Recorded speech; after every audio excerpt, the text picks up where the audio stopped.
The first thing I do when I get pushback on the payment is just acknowledge it, smile, and say, it's the math. It's the price of your vehicle with your down payment and your trade and the taxes, and that's what creates the payment. Once we take a credit application, it might change a little bit, but it's not going to change dramatically. Now, I need you to pick one of them. I want you to notice how every time I give the customer an explanation, I'm going to reclose. I'm going to ask them to buy another car. Now, secondly, if they say, well, I need a lower payment. Well, Carlos, how about a payment of $100 a month less? Would that make you happy? I need you to put down an additional $5,000, okay? That'll reduce your payment by about $100 a month. Now, do you want to do that or keep your money where it is and live with the higher payment? Which one works best for you? Most customers are going to tell you, well, I want to keep my $5,000. Great, I'll need you to okay the payment that works best for you. Now, if I as a customer trade a vehicle into you that gets 5 miles per gallon worse fuel economy than the one I'm buying from you, and I drive 15,000 miles a year, and gas is $2.60 a gallon, how much money do I save in gasoline every month? Turn the page. The answer is, a website like this will tell you in about 2 seconds. The answer is like $31.50. If I'm going to actually save $31.50 in gas, could that help justify a higher payment? Okay? Do you have websites like this earmarked on your computer? Okay, I'm going to send you the link to this website. Earmark it, and every time someone's buying a car or a truck that gets better fuel economy than what they've been getting, you want to use it. It, again, helps, it makes it easier for the customer to say yes. Warranty.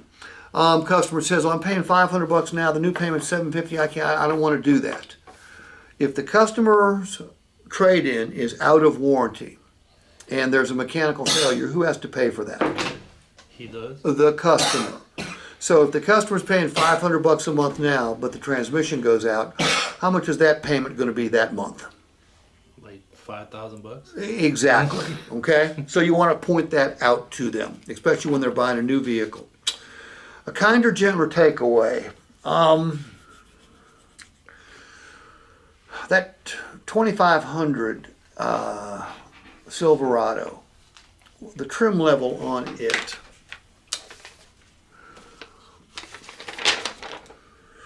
(4x4) crew cab, 6.75 foot box. That's a fairly expensive vehicle, isn't it? Absolutely. What would a base level 2500? What would a base 2500 cost? They start off in the 50s. So that would be 30. That'd be 30,000 times shit. 5,000 would be 100. 30,000 would be 600. Here's how this would sound. I'd have to know my product, and I don't, so you're going to have to coach me through it. Justin, so you're telling me that 1384 is just a little too much? You could make it, you don't want to. Yeah, really not. I got you. How would a payment of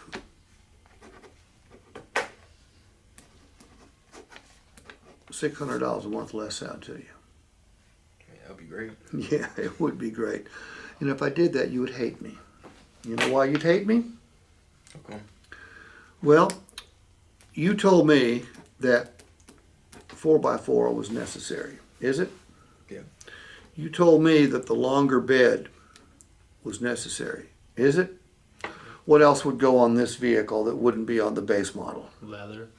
You told me leather was important. Is it? Yeah. What else? The Nav, right? The entertainment system. yeah, I was going to say the larger screen. I think it's 13 inches or so. Larger screen. Nav, entertainment, Heated seats. heated seats. What else? Or Rims, What trim level is that? probably the rims too, right? Yeah.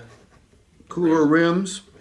So then you turn it around. Now remember, the payment on this thing is $1,384. Now I'm trying to close him at $600. Okay, what's easier to say yes to, $600 or $1,384? 600. $600. Justin, here's what I was talking about. Look, all these things right here make up a $600 difference between a base model and the model you picked out. Are all these things worth $600 a month to you? Or put another way, how about $20 a day? But you know what? It's not even going to cost you that. All these things worth $10 a day to you? Let me tell you where I came up with this. Look, this divided by 30 is $20. So it's $20 a day. However, when you trade or sell this vehicle, you're going to get half that money back because of all this equipment on there. All right? So it's really, your return on investment is going to give you half the money back. So it's only going to be $10 a day. You wouldn't pass this truck up for $10 a day, would you? Didn't think so. Need your okay right there. That's called the kinder, gentler takeaway. I really don't want to take away the vehicle at this point. But I'm trying to close him on a smaller number now, and then a smaller number, then a smaller number. Again, always trying to make it easier for the customer to say yes.